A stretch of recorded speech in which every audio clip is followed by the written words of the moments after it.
I often wonder when exactly life began to shrink around me, like an old coat losing its shape.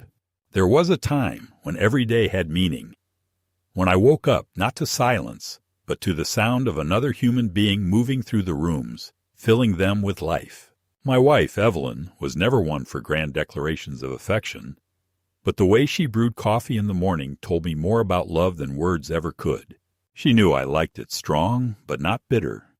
3 spoonfuls of ground beans, a pinch of salt to soften the sharpness, a ritual passed down from her mother.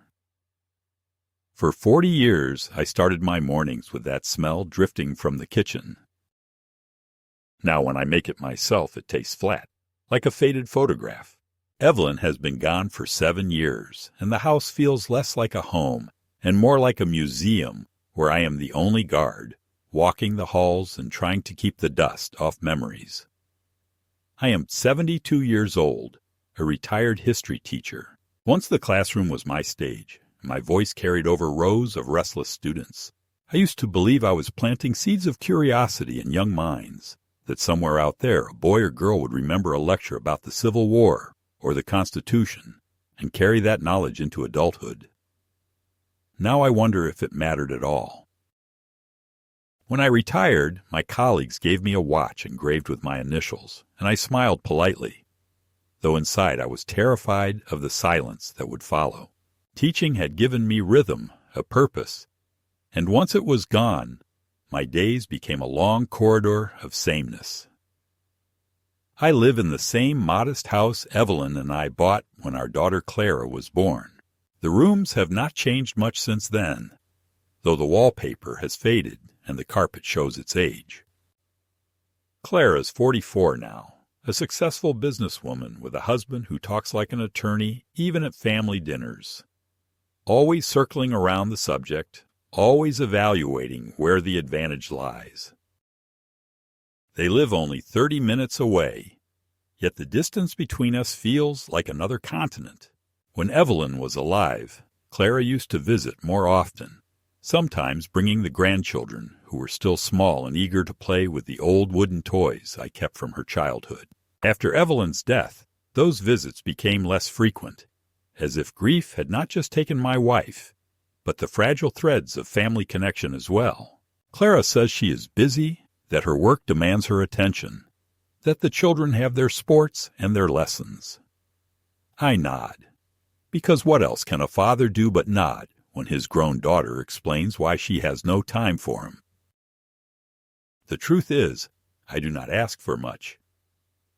A Sunday afternoon, a phone call that lasts longer than a few rushed minutes, perhaps a smile that does not look rehearsed. But these small mercies have become rare, and in their place is a different kind of relationship, one that feels more transactional than affectionate. She calls me when something needs fixing, when money is required, when her husband is calculating a new investment and thinks my savings could be made useful. I tell myself that helping family is a father's duty, but each time I sign a check or transfer funds, I feel a little more like a hollowed-out tree still standing only because its roots cling stubbornly to the ground. It is not that Clara is cruel outright. She simply treats me like a piece of old furniture. She dusts me off when guests arrive, wheels me out when it is convenient. But otherwise I am pushed to the corner, silent and out of sight. She laughs sometimes when she talks about my habits, about how I cannot adapt to modern life. She says I am stuck in the past, clinging to outdated things. Perhaps she is right, but I have my reasons. I keep my routines because they anchor me. I still read the newspaper with breakfast. I still write grocery lists on paper instead of using an app.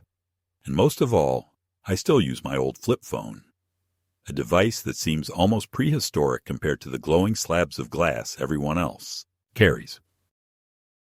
That phone is more than plastic and buttons to me. It is the last gift Evelyn ever gave me. She bought it the year before she passed, telling me it was simple enough that even you won't get frustrated with it. She was right, of course. I never cared for touchscreens or endless updates. On this little device, I stored voicemails from her, recordings of her laughter, her reminders about doctor's appointments, even the way she used to say my name when she wanted me to hurry up. I cannot bring myself to delete them, though I rarely listen because the sound of her voice still cuts me like glass. Over time, the phone became my archive. I recorded messages from my grandchildren when they were little, one of them singing a nursery rhyme off-key, another proudly spelling her name for the first time. These fragments of sound are the closest thing I have to living companions now. Clara does not understand. To her, the phone is a relic, an embarrassment, proof that I am unwilling or unable to move on. She insists that I should switch to a smartphone, that it would make it easier for her to text me, to share photos. I tell her I am fine as I am, that the phone works, and more importantly, it holds pieces of my life I cannot entrust to some cloud service I do not understand. She rolls her eyes, dismisses me with a smile that carries more pity than warmth, and tells me I am being stubborn.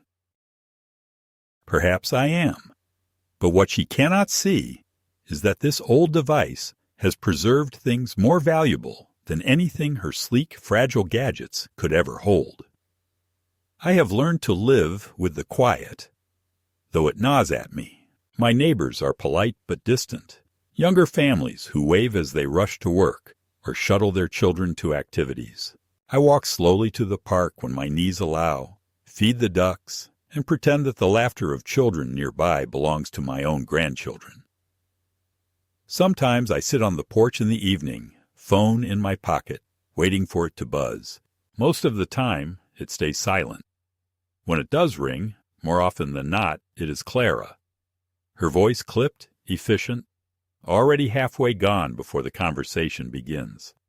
She rarely asks how I am.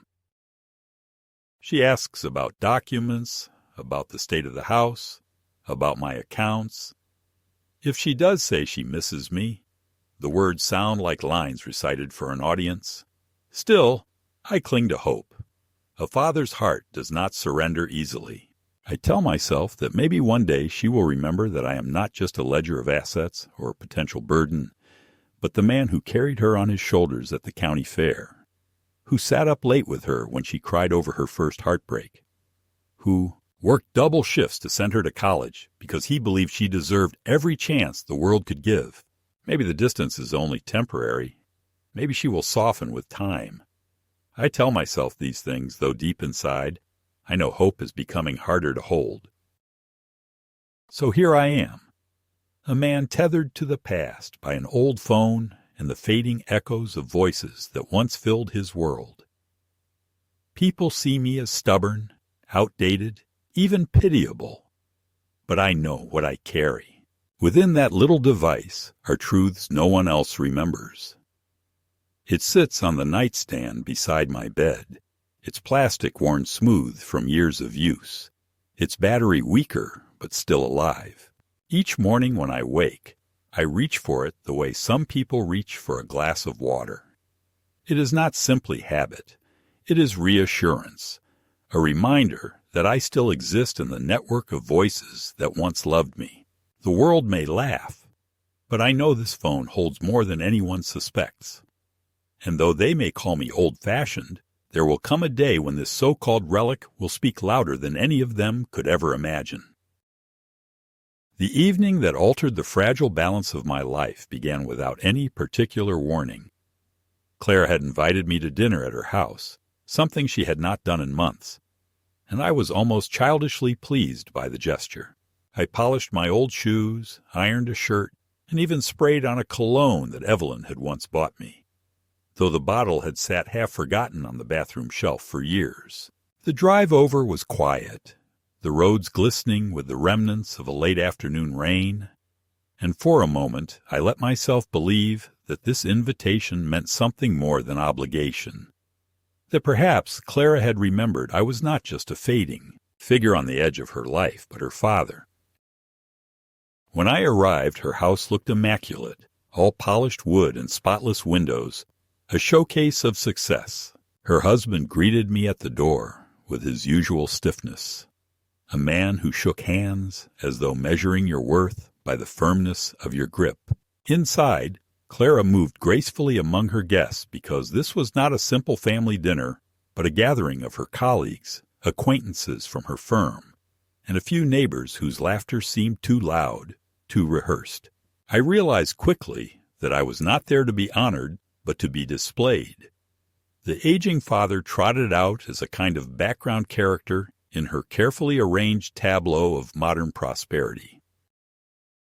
I tried to settle into the role with quiet dignity, taking a seat in the corner of the living room and sipping the glass of wine placed before me, though I noticed Clara avoided filling my glass too much, as though she feared I might lose control. The conversation swirled around business deals, vacations in Europe, and new investments, worlds I did not belong to. I nodded politely when someone asked about my health, smiled faintly when another remarked that retirement must be relaxing, though the word felt like a barb rather than a comfort. For a time, I remained unnoticed, which suited me well enough. But as the evening stretched on, Clara's attention finally fell on me, and with a sly smile, she drew the room's focus in my direction. "Do you know," she said, her voice bright and caring, "my father still uses one of those old flip phones. The kind with actual buttons. He refuses to get a smartphone." The way she said it was not affectionate, not indulgent, but mocking, and the room responded with laughter. The kind that burns, because you know it is aimed squarely at you. Someone asked if the phone even worked anymore. Another joked whether I had to wind it up like a pocket watch.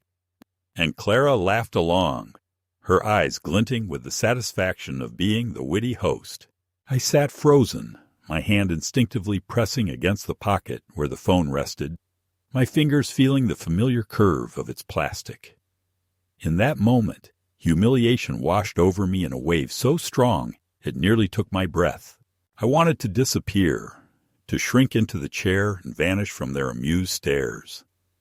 I had endured many small dismissals over the years, subtle reminders that I no longer belonged to the center of life, but hovered instead on its edges. Yet this felt different. This was my daughter, my own flesh and blood, presenting me to strangers not as the man who had raised her, sacrificed for her, loved her, but as a relic to be laughed at. I forced a smile, though inside I felt the sting of betrayal sharper than any insult from a stranger could deliver. The evening carried on as if nothing had happened, but I could not shake the weight pressing down on my chest. After dessert, when the guests had thinned and conversation drifted to the clatter of dishes in the kitchen, I excused myself to the hallway and pulled out the phone. Its screen glowed faintly, the old greenish light that seemed almost archaic in this house filled with gleaming devices. I scrolled through the saved recordings, half seeking comfort in Evelyn's voice, half trying to remind myself why I had never abandoned this little machine. And that was when I stumbled upon the file I had forgotten, a recording not of Evelyn or the children, but of Clara herself. A year earlier, I had accidentally pressed the record button during one of her visits, slipping the phone back into my pocket without realizing it was capturing every word. The memory of that day returned slowly. The hurried way she and her husband had spoken in the kitchen while I sat in the living room. The hushed tones that made me uneasy though I told myself not to pry. Now, with trembling fingers, I pressed play. The sound crackled faintly, but their voices were unmistakable. Clara's sharp, efficient tone, her husband's deeper murmur. At first the words seemed ordinary, discussing bills and accounts. But soon the conversation shifted, and what I heard made my blood run cold. They were talking about me, about my finances, my house, my savings, as though I were already gone. They discussed how easy it would be to move my accounts under Clara's control if I could be convinced to sign a few necessary papers. How it might even be possible to transfer ownership of the house for efficiency's sake. My daughter's voice, Once the sweetest sound in my world dripped with calculation as she laughed softly and said, "He won't know the difference. He still trusts me completely."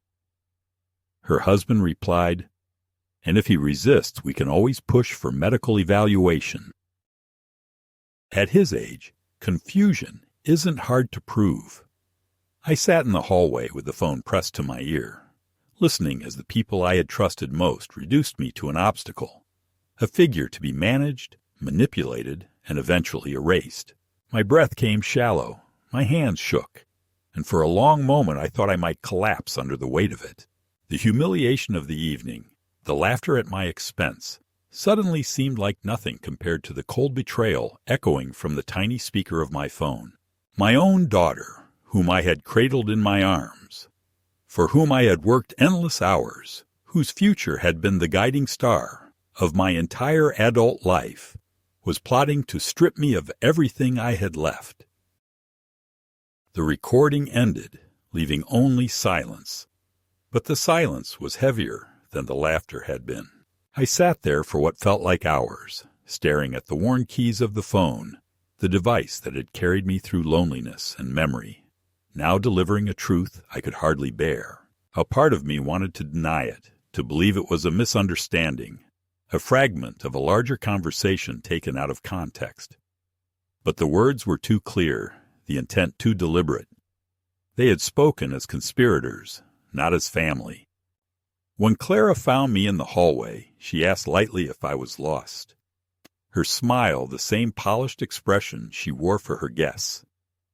I slipped the phone back into my pocket and nodded, forcing my face into calmness, though inside a storm was raging. She did not know what I had just heard. She did not know that the very device she mocked in front of her friends had captured her deceit, that in her laughter she had unknowingly revealed her contempt, and that hidden within the battered shell of my phone was a weapon she could not have imagined. That night, as I drove home through the rain-slick streets, the recording played over and over in my mind. I felt as though I were carrying a secret too heavy to contain, a knowledge that burned and yet gave me a strange, grim sense of clarity. My life, once a quiet series of empty days, had been jolted awake by betrayal. I knew then that nothing would ever return to the way it had been. The world I thought I lived in, the fragile trust I had placed in my only child, had shattered, and in the shards lay a new reality I could not ignore. The following days passed like a slow fever. I went through the familiar motions of my solitary routine, boiling water for coffee, spreading butter on toast, shuffling through the morning paper, but everything felt altered, as if the world had shifted half a degree and nothing sat right in its place anymore. The knowledge I carried from that recording lodged inside me like a shard of glass I could not dislodge. Each time the phone buzzed with a call or a message from Clara, my heart clenched, and I would let it ring until the sound faded. I could not bear to hear her voice. Knowing what I now knew, the casual cruelty of her laughter at the dinner table had already wounded me, but the revelation that she and her husband had discussed me as if I were little more than a stubborn obstacle to be maneuvered, a senile relic standing in the way of their financial ambitions, poisoned every memory I had of her kindness. Still, I could not act blindly, not with something so grave. I told myself I needed certainty, evidence beyond a single recording from an accidental slip of the phone. Perhaps, I thought, there had been exaggeration or even irony in her tone, a conversation twisted by my own fear. So I began to check. It started innocently enough. I gathered the folders of my bank statements that I had always filed carefully in the cabinet beside my desk.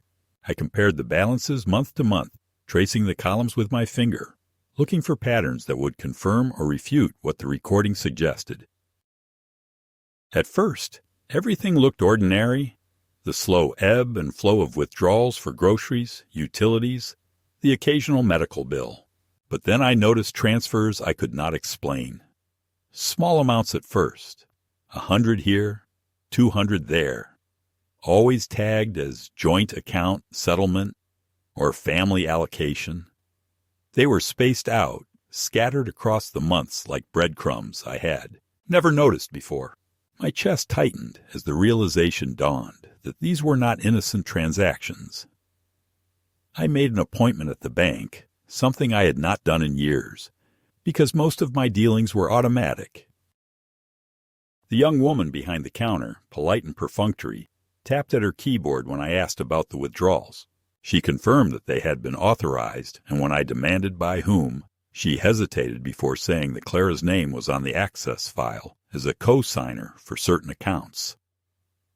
My mind reeled. I remembered vaguely that after Evelyn's death, Clara had insisted I consolidate some accounts for simplicity, that she had sat beside me in the bank office, urging me to sign documents while assuring me it was all routine. In my grief, I had trusted her, had signed without reading the fine print. Now the evidence was before me. My daughter had woven herself into my financial life like a hidden parasite, invisible until the moment it drained enough to be noticed. When I returned home, I felt a heaviness in my limbs, as though I were trudging through water. I pulled out the phone again, replaying the recording. Each time I heard her voice, so casual and confident, discussing my future as though it were a chess move, the truth grew sharper. They were not simply planning, they were already acting. The missing funds, the access permissions, the subtle way she had begun to question my memory during our conversations, all of it pointed to a calculated effort to paint me as feeble, unreliable, a man slipping into senility. I recalled dinners when she corrected me in front of others, moments when she insisted I was misremembering details that I knew were true, her little sighs of pity when I repeated myself. At the time, I thought these were irritations born of her impatience. Now I saw them for what they were. Rehearsals for a case against me. The gradual erosion of my credibility so that when the time came, no one would doubt her story that her father was losing his mind. Sleep became impossible. At night I wandered the house like a restless ghost, stopping in the rooms where Evelyn's touch lingered in photographs and keepsakes. I asked her silently what I should do. But of course there was no answer, only the faint hum of the refrigerator and the tick of the old clock on the wall. I felt anger rising inside me, but also shame. Shame that I had been blind, that I had trusted so completely the daughter I had raised with every ounce of devotion I possessed. I remembered the nights I graded papers at the kitchen table while she did her homework beside me, the way she leaned against my shoulder when sleep threatened to take her before the assignments were finished. I remembered working summers, sacrificing vacations, so that she could attend the private college she wanted, believing that education would free her, shape her into a person of character and integrity. To realize that all of that effort had produced someone who now schemed against me, cut deeper than words could capture. Yet alongside the pain grew something else, a resolve I had not felt in years. If Claire and her husband thought of me as weak, as senile, as a man who could be tricked into surrendering everything he owned, they were wrong. They had underestimated not only my mind, but the stubborn endurance that had carried me through 72 years of life's disappointments. I would not confront them recklessly, though. I knew enough history to recognize the value of patience, of gathering proof before making a move. Wars are not won by rushing headlong into battle. They are won by waiting for the moment when the enemy reveals their overconfidence. The first true test came sooner than I expected. Clara arrived one afternoon unannounced, carrying a folder of papers. She breezed into the kitchen with the bright smile she reserved for moments when she wanted something, kissed my cheek with perfunctory warmth, and laid the documents on the table. "It's just some insurance adjustments, Daddy," she said, her voice honeyed. "With your age, it's important to make sure everything is in order. You only need to sign here and here." She tapped the pages with a manicured finger, as if guiding a child. I looked at the lines of text, the dense paragraphs and legal jargon I barely understood. My instinct screamed at me that these were not mere insurance adjustments. My hands trembled, not from weakness, but from the effort of controlling my fury. I asked her calmly if I might keep the documents for a few days to read them carefully. For the briefest instant, irritation flashed in her eyes, quickly masked by a smile. "Of course, Daddy. Whatever makes you comfortable." "But it's all standard, really. Thornton said it's just better to have it squared away now." After she left, I sat at the table for hours, poring over the papers. I could make little sense of them, but one clause caught my eye. Power of attorney. The phrase leapt from the page like a snake, coiled and ready to strike. If I had signed, I would have ceded control of my affairs, my finances, even decisions about my health, to my daughter and her husband. A cold sweat broke across my skin. The truth of their intentions could not be denied any longer. The recording had been no idle conversation, no stray remark taken out of context. It was a blueprint, and they were already building upon it. That night, I placed the old phone on the table beside the documents, the glow of its small screen reflecting off the legal text. The phone, mocked as a relic, now stood as my only shield, my only weapon. The recording was still there, intact, undeniable, proof of their conspiracy. Yet I felt the precariousness of my position. If the phone failed, if it were lost, if they discovered it and destroyed it, I would have nothing but my word. And in the story they had already begun to weave, my word was worth little. The fear of losing that fragile piece of evidence gnawed at me, and I checked the phone repeatedly, charging it, replaying the file to ensure it had not somehow vanished. I became almost paranoid, sleeping with it on the nightstand within arm's reach, as though it were a lifeline. In the days that followed, I began to notice more clearly the subtle ways Clara attempted to undermine me. She corrected me when I mentioned dates or events, insisted I had repeated stories when I was certain I had not, even told neighbors that I sometimes forgot to lock the door at night. Each remark was a stitch in the fabric of a portrait she was crafting, one in which I was no longer competent, no longer reliable. People chuckled, waved it off as affectionate exasperation, but I could see the doubt seeding in their expressions, the sideways glances that suggested they wondered if she was right. I realized then that my battle was not only for my money or my house, but for my dignity, for the truth of who I was and who I remained. And so, the first escalation had arrived, though quietly, without fireworks. It came in the form of missing funds, of deceptive documents, of whispered doubts and forced smiles. My world had narrowed to the space between the safety of my old phone and the looming threat of betrayal from the very person I had loved most. I felt the pressure building, the sense that I was standing on a precipice with storm clouds gathering. Yet amid the fear, there was a spark of determination. They believed me weak. They believed me blind. They had no idea that I had already heard their voices conspiring against me, that the very relic they mocked contained the truth that could undo them.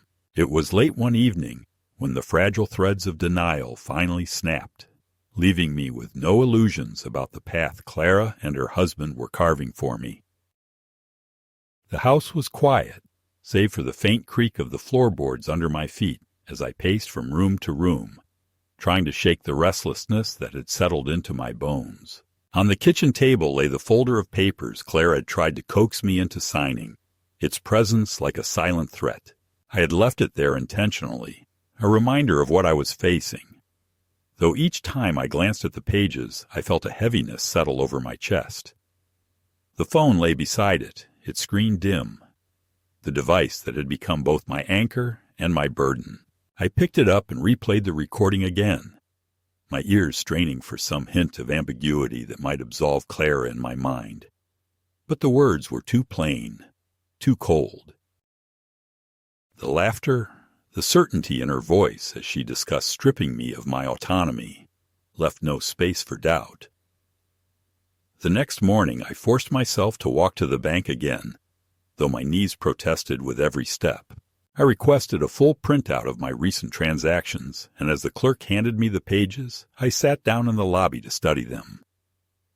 My heart sank as I saw larger withdrawals now. Thousands, not hundreds, made in increments spread across several weeks. Some were disguised as maintenance expenses, others as joint family distributions. I felt the blood drain from my face as the truth came into sharp relief. They were no longer testing the waters, but plunging their hands into my savings with bold confidence. It was theft, slow and deliberate, hidden under the cover of signatures I vaguely remembered scrawling during moments of distraction. Signatures they had perhaps even copied outright. I sat there for what felt like hours, staring at the numbers, while people bustled around me, their errands trivial compared to the enormity of the betrayal pressing down on my chest. When I returned home, I spread the documents across the dining table, the bank statements alongside the unsigned papers Clara had left. The pattern was undeniable. They were building a case, a structure designed to trap me like an animal. Until one day, I would wake to discover I no longer owned my house, no longer controlled my accounts, no longer even had the right to decide what medicine I took or what doctor. I saw the fear that had haunted me in the nights crystallized into certainty. My daughter intended to declare me incompetent, to have me placed under her authority as though I were a child. The thought twisted my stomach until I nearly vomited. I imagined strangers coming into my home, appraisers, lawyers, men in suits measuring and signing papers, while I was pushed into a corner, stripped of dignity, stripped of voice. The breaking point came later that week when Clara called unexpectedly. Her voice carried that polished sweetness I had come to recognize as dangerous. She asked how I was feeling, whether I had been sleeping, whether I had noticed any confusion lately. Her words dripped with false concern, and I realized with horror that she was rehearsing lines she would later deliver to a doctor or a court, preparing the narrative of my decline. I answered cautiously, trying not to reveal the fury building in my chest. But when the call ended, I slammed the phone down so hard the plastic cracked along one edge. I stared at the tiny fracture in the casing, terror surging through me at the thought that the device might fail. If the phone broke, if the recording vanished, everything would collapse into her version of events.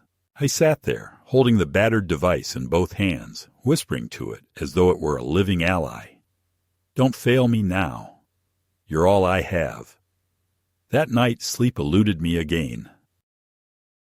I walked the house in circles until exhaustion forced me into the armchair where Evelyn used to sit, clutching the phone against my chest like a talisman. My thoughts spiraled darker with every hour. I realized that if Clara succeeded, I would not only lose my possessions, but my very self. They would reduce me to a shadow, a man stripped of agency, his every action monitored and controlled. The cruelty of it struck me hardest when I remembered how I had once cradled her tiny body in the crook of my arm, whispering promises of protection, of safety, of unconditional love. Now she was preparing to return me to a state of helplessness, but not out of care, out of greed. By dawn, a decision had settled in my mind with the clarity of stone. I could no longer wait, no longer pretend that this storm would pass if I simply endured. The evidence was real, the danger immediate, and the only thing standing between me and the abyss was the fragile recording on that old phone. My role as a passive witness had ended. I had to act, to bring the truth into the light before they tightened the net around me. But as I looked at the cracked plastic casing and the flickering battery indicator, I felt the precariousness of my situation. Every ounce of proof I possessed lived inside this fragile relic, a device mocked by my daughter as a dinosaur, yet carrying within it the only voice strong enough to destroy her lies. The midpoint of my life's quiet decline had arrived. I was no longer an aging father drifting toward irrelevance. I was a man standing on the edge of a war for his dignity and survival. Clara thought she had already won, that her narrative of my weakness would soon be accepted by everyone around us, but she did not know what I carried in my pocket. She did not know that the laughter at her dinner table had planted the seed of her undoing, and as I sat in the gray light of dawn, the phone warm in my hand, I swore to myself that no matter the cost, I would not let them bury me alive. The weeks that followed became a strange theater of deception, in which I was both audience and unwilling participant. Clara began to appear more often at the house, sometimes with Thornton at her side, sometimes alone, always with the same air of brisk efficiency that she mistook for affection. She would bring bags of groceries I had not asked for, or adjust the curtains without being invited, or rearrange the pill bottles on the kitchen counter as though she were a nurse and I her patient. At first glance, these gestures might have looked like care to an outsider, but I felt the falseness beneath them, the way her eyes lingered not on me, but on the rooms, the furniture, the documents that lay on my desk. She was surveying her inheritance in advance, rehearsing her control over a life she believed already belonged to her. Each time she left, I felt a little more like a stranger in my own home. Thornton's presence was worse. He carried himself with the smugness of a man who believes he already holds victory. His voice measured, his expressions crafted like a politician's. When he spoke to me, it was always with a faint smile, as though he were humoring a child. One afternoon, he leaned against the doorway of my study while I was trying to read. "Oberon," he said, using my first name with deliberate informality, "Claire and I have been talking. It might be time to think about downsizing. This house is big, more than you need, and maintaining it must be exhausting. There are wonderful retirement communities these days, safe, comfortable, with staff to take care of everything. You'd have friends your age, activities, no worries." He spoke as though he were offering me a gift, but beneath his words I heard the sentence clearly. "We want your house." I told him firmly that I had no interest in leaving my home, that I was perfectly capable of managing, but he only nodded indulgently and muttered something about thinking of my health. Later that week, Clara brought brochures, glossy pages filled, with smiling seniors playing cards or walking by manicured gardens. She laid them out on the kitchen table as though presenting options, and her tone carried a strange mixture of insistence and pity. "Daddy, it would be better for you. These places have medical staff, security, everything you need. You'd never have to worry about bills or upkeep again. And Thornton and I could check on you easily." I stared at the photos of strangers pretending to be happy, my throat tight with anger, but I kept my voice calm. I told her I was fine where I was, that I wanted to spend the rest of my life in the house where Evelyn and I had built our family. She pressed her lips together in frustration, and I saw in her eyes that she was calculating how to override my refusal. The true escalation, however, came not in words, but in actions. One morning, I went to the bank to withdraw cash for groceries and discovered that my account balance was lower than expected, much lower. I requested a statement, and the clerk hesitated before showing me a transfer of $5,000 to Clara's account, authorized under my signature. I felt my knees weaken. I had never signed such a transfer. When I demanded an explanation, the clerk showed me a scanned copy of the authorization, and indeed my signature was there, reproduced with uncanny accuracy. My hands shook as I stared at the page. It was my name, but I had not written it. The realization that they had forged my hand, that they were now brazen enough to steal outright, sent a chill through me colder than anything I had felt before. I returned home in a daze, the statement crumpled in my pocket, and sat at the kitchen table for hours. The recording on my phone, the forged signature, the attempts to push me into a retirement home, all the threads of their scheme were tightening around me. They were not waiting for me to falter naturally. They were accelerating the process, pushing me toward a manufactured incompetence that would justify their control. That night I could barely breathe from the pressure of it, and I realized that silence was no longer an option. Yet I still hesitated. A part of me clung to the hope that Clara might turn back, that perhaps she did not fully understand the cruelty of what she was doing, that she was being led by Thornton's greed rather than her own heart.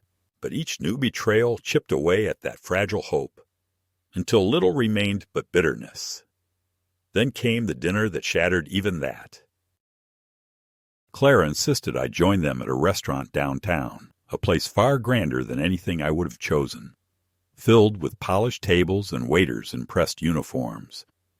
I wore my old suit, the one Evelyn had loved, though it hung loose on me now.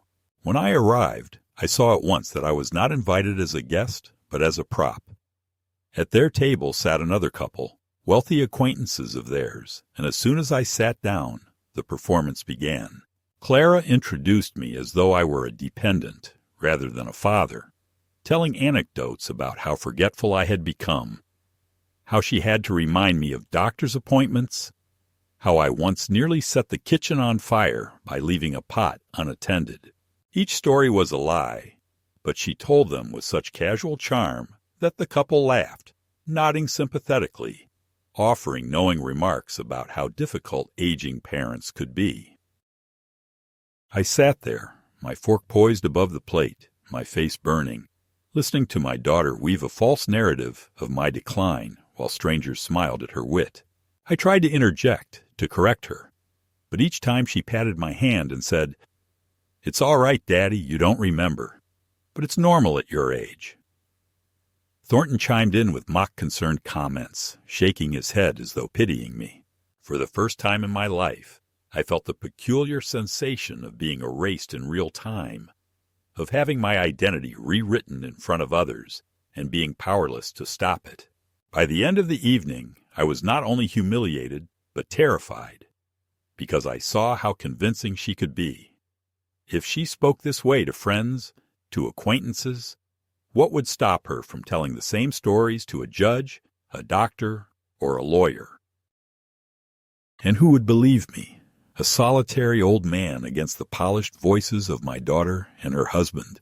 When I returned home, I collapsed into my chair and pressed play on the recording once more, needing to hear their voices again, not in the polished lies of the restaurant, but in the raw conspiracy they had spoken when they thought I was not. Listening, the contrast made me shudder. This was no misunderstanding. This was a plan, deliberate and malicious, and I was its target. The phone, fragile as it was, had become my only ally, the sole proof that my daughter was not the caring protector she pretended to be, but the architect of my ruin. I realized then that I could no longer rely on luck. If the phone died, if the recording was lost, I would be crushed beneath their story. I needed to preserve it, to make copies, to bring it into the hands of someone who could help. The very next day, I walked to a small electronics shop on the edge of town, clutching the phone in my pocket like a treasure. The clerk was a young man, barely older than my grandchildren, with piercings in his ears and an impatience in his voice. I explained that I needed to transfer recordings from my phone onto another device, something safer. He looked at the old flip phone with a smirk, the same kind of smirk Clara's friends had given me. And for a moment I almost turned around and left. But I forced myself to stay. He plugged it into a computer with an adapter, his fingers flying over the keyboard, and within minutes he had copied the files onto a flash drive. I paid him, clutching the small stick in my hand as though it were a weapon. For the first time since hearing the recording, I felt a glimmer of safety. Even if the phone broke, the truth was preserved. But safety was fragile. That evening, Clara arrived again, cheerful on the surface but with an edge to her voice. She asked pointedly what I had been doing that day, whether I had gone into town, whether I had seen anyone. When I told her I had gone shopping, she tilted her head and studied me with narrowed eyes, as though sensing something had shifted. Her suspicion chilled me. She lingered in the study longer than usual, glancing at the desk, at the drawers, at the stack of bank statements I had been reviewing. When she left, I felt the air in the house lighter, as though a predator had withdrawn. But the unease did not fade. She was watching me more closely now, sensing that I was no longer the passive, compliant father she thought I was. And so the escalation deepened.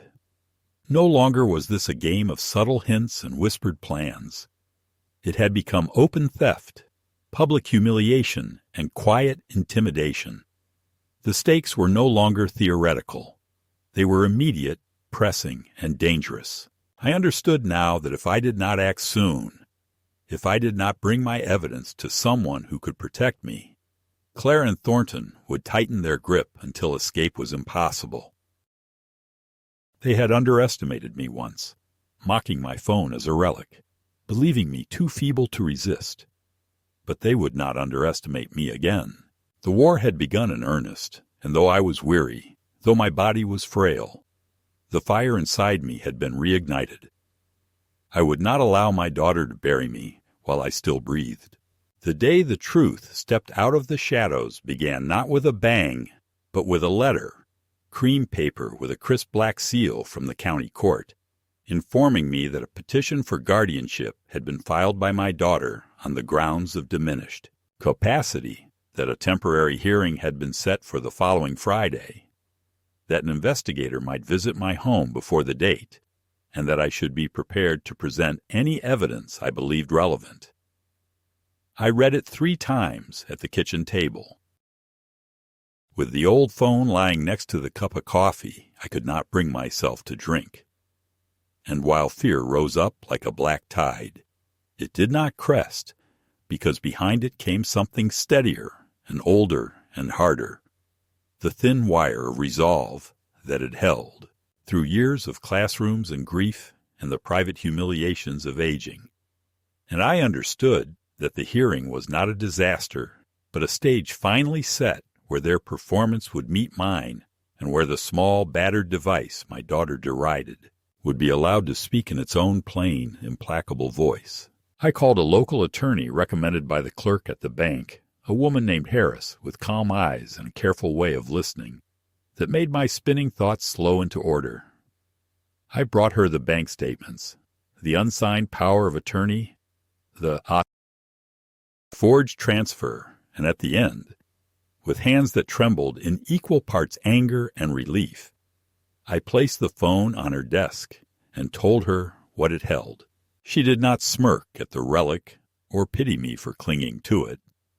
She opened a desk drawer, took out a charger cord with a nest of adapters, and within a minute had the screen glowing, the menu open, the file selected.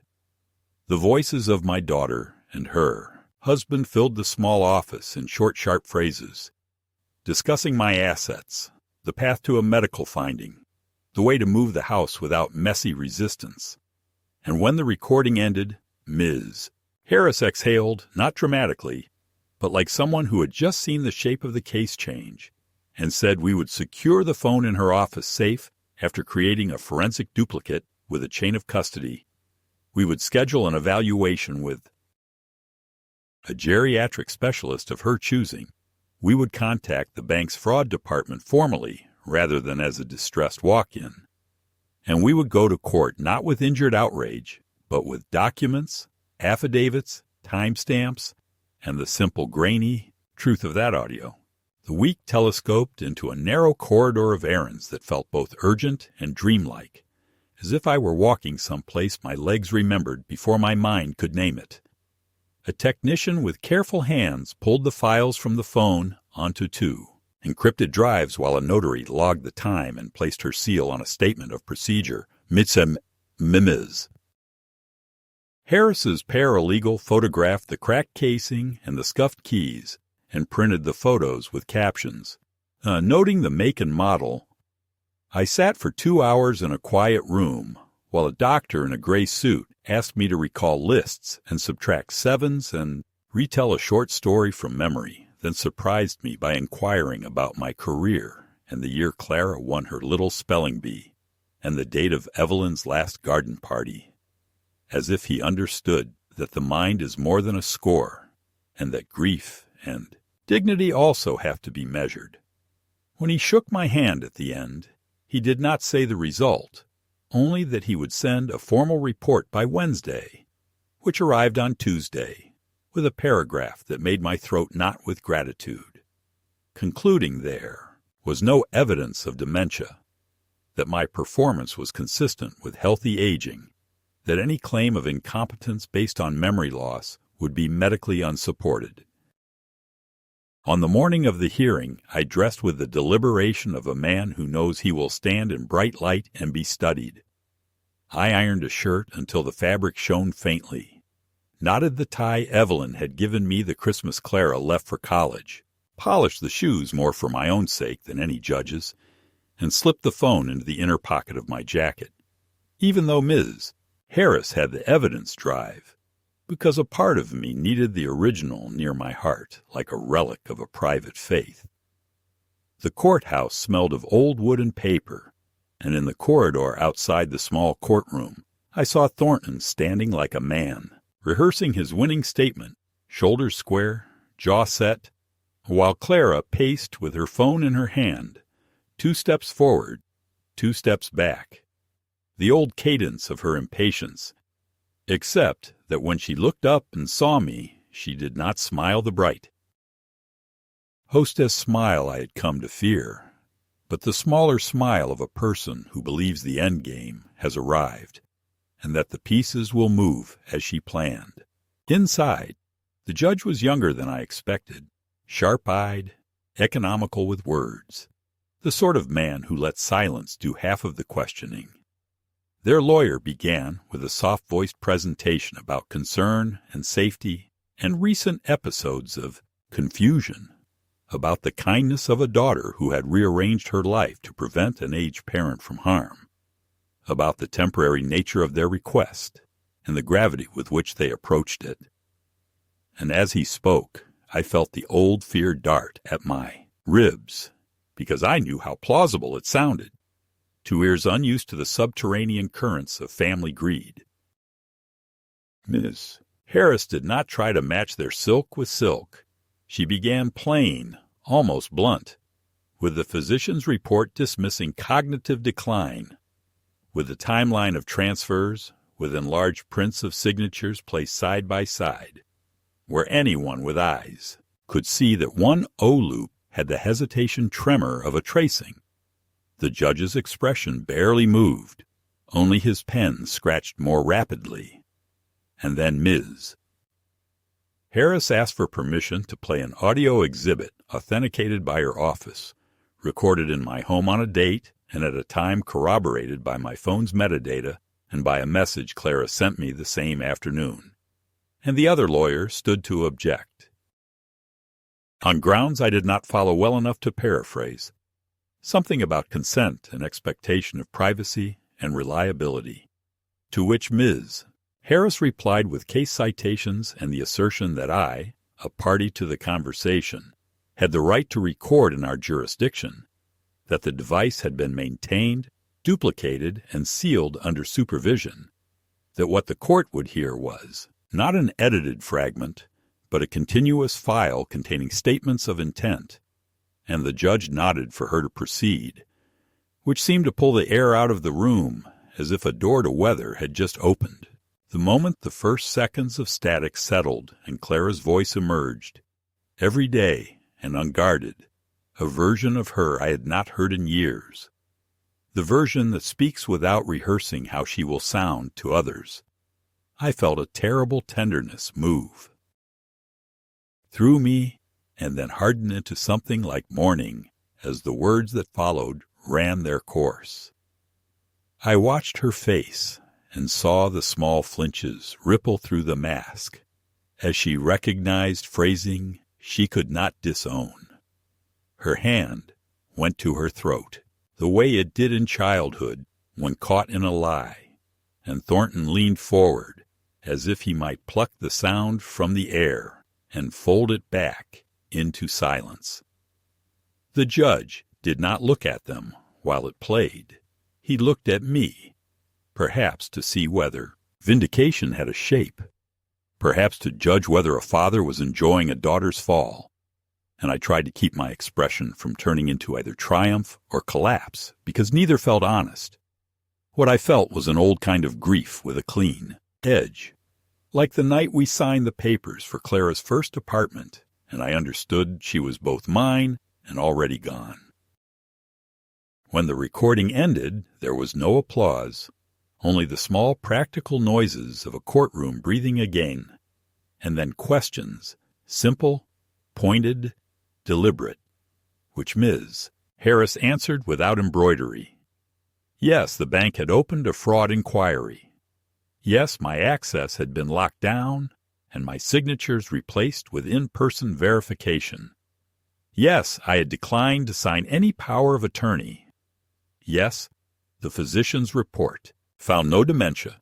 Their lawyer attempted to pivot, to claim the clip was joking context, to suggest stress, to blame Thornton for the more callous language while painting Clara as a frightened daughter led astray.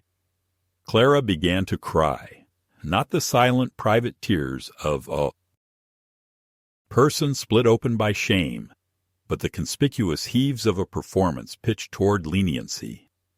And while a human part of me wanted to push a glass of water toward her, another part remembered those dinners where she crafted a clumsy mythology of my decline for strangers and patted my hand when I tried to object. And I stayed still.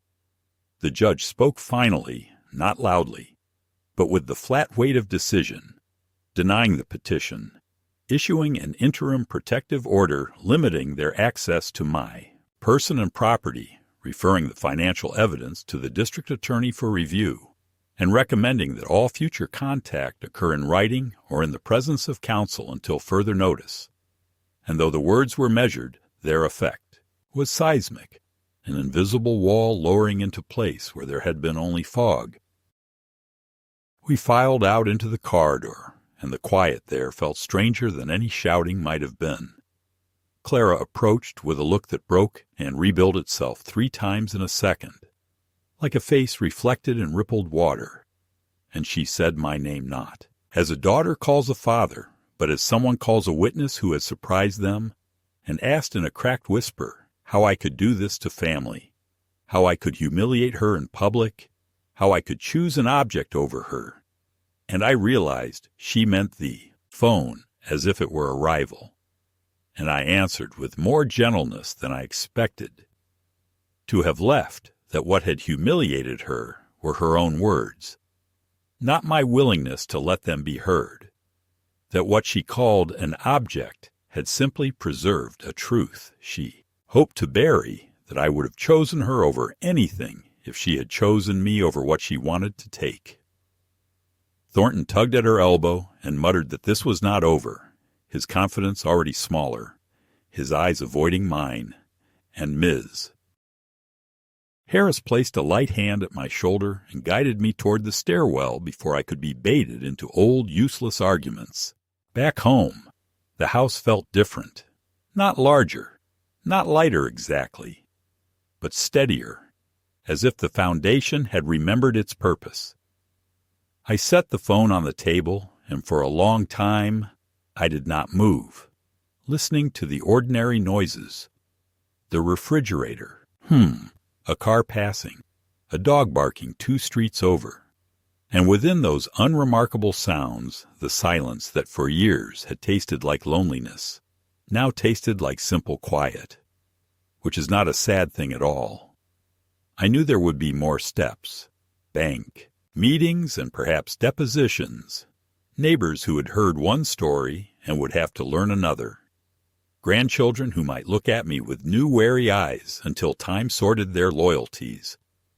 But the pivot had been made, and the tide that had seemed to carry me toward an erasure had turned, and in the middle of my kitchen, with late light flattening across the floor, I took the phone in both hands and thanked it aloud, the way a man might thank a loyal hound saved from an old storm.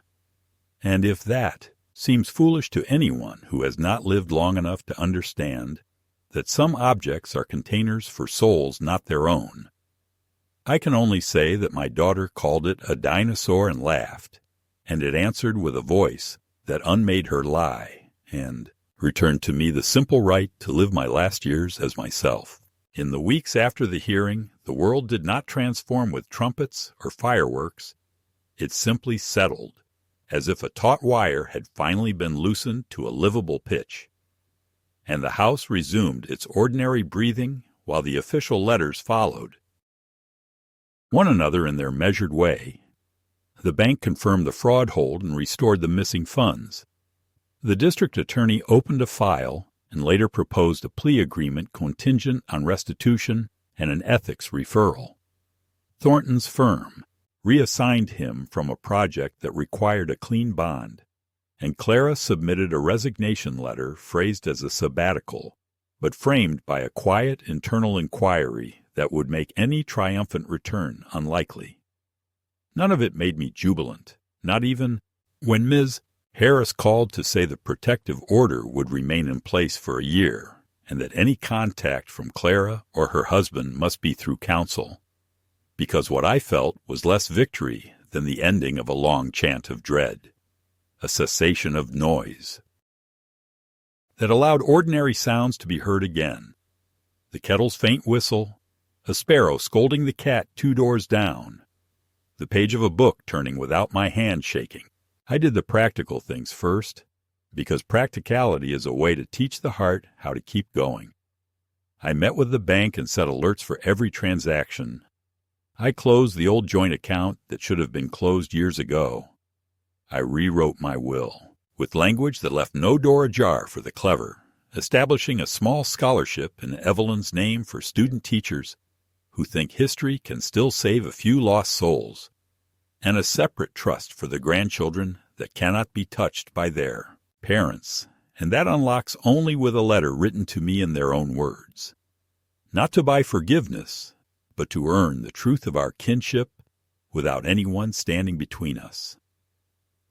I bought a small safe and tucked inside it the flash drive Miss Olsey Harris made, the notarized transcript, the deed to the house, and the worn wedding photograph where Evelyn's eyes are laughing because I had stepped on her train at the reception and she had decided to forgive me before I had even apologized. Purpose, like appetite, returns quietly when it is ready, and mine came in the form of a flyer thumbtacked in the library about a volunteer project to record the oral histories of retired workers who built this town's old mills and schools. And, though the coordinator had a box of cheap digital recorders, I found myself bringing the old flip phone anyway. Not because it was the best tool, but because the men and women who sat across from me relaxed when they saw something humble on the table, something with buttons and a hinge, and they told their stories in long, unhurried braids, while my thumb hovered over the red key.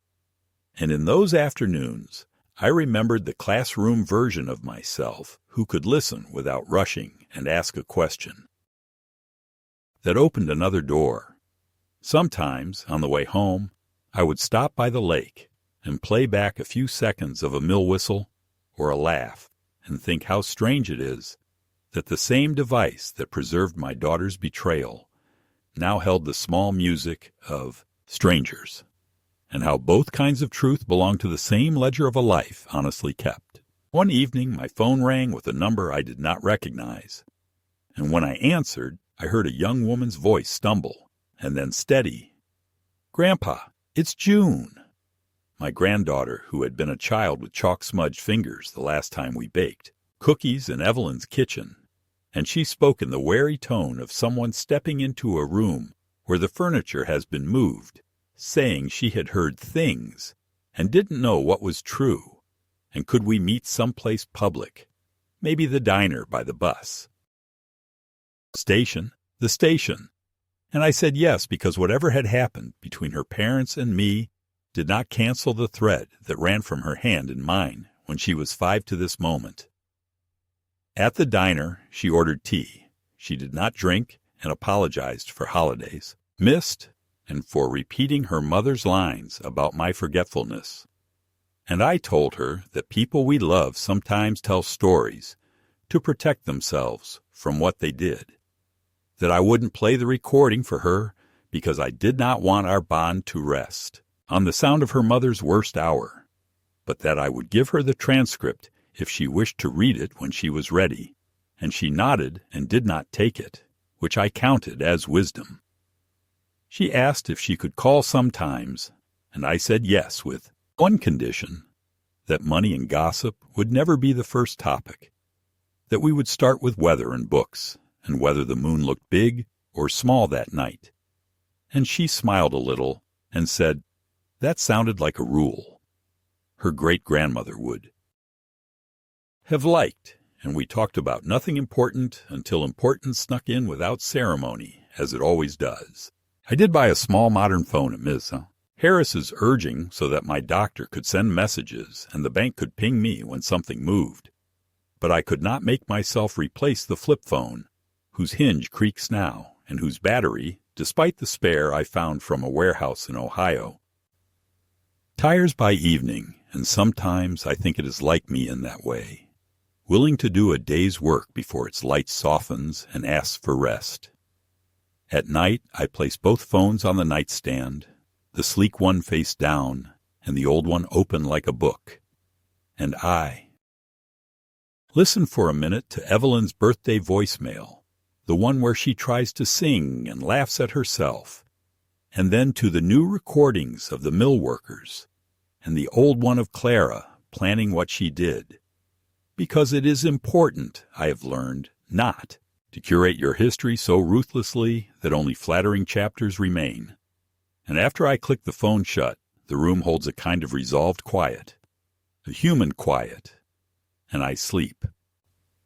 Once, a neighbor asked whether I had forgiven Clara, and I told him the truth as I understand it today, that forgiveness is not a door we fling wide, but a small window we open when the air needs changing, that I have opened that window a crack, because I cannot live in a room filled only with the smell of what happened, but that a window is not a welcome mat, and a crack is not an invitation.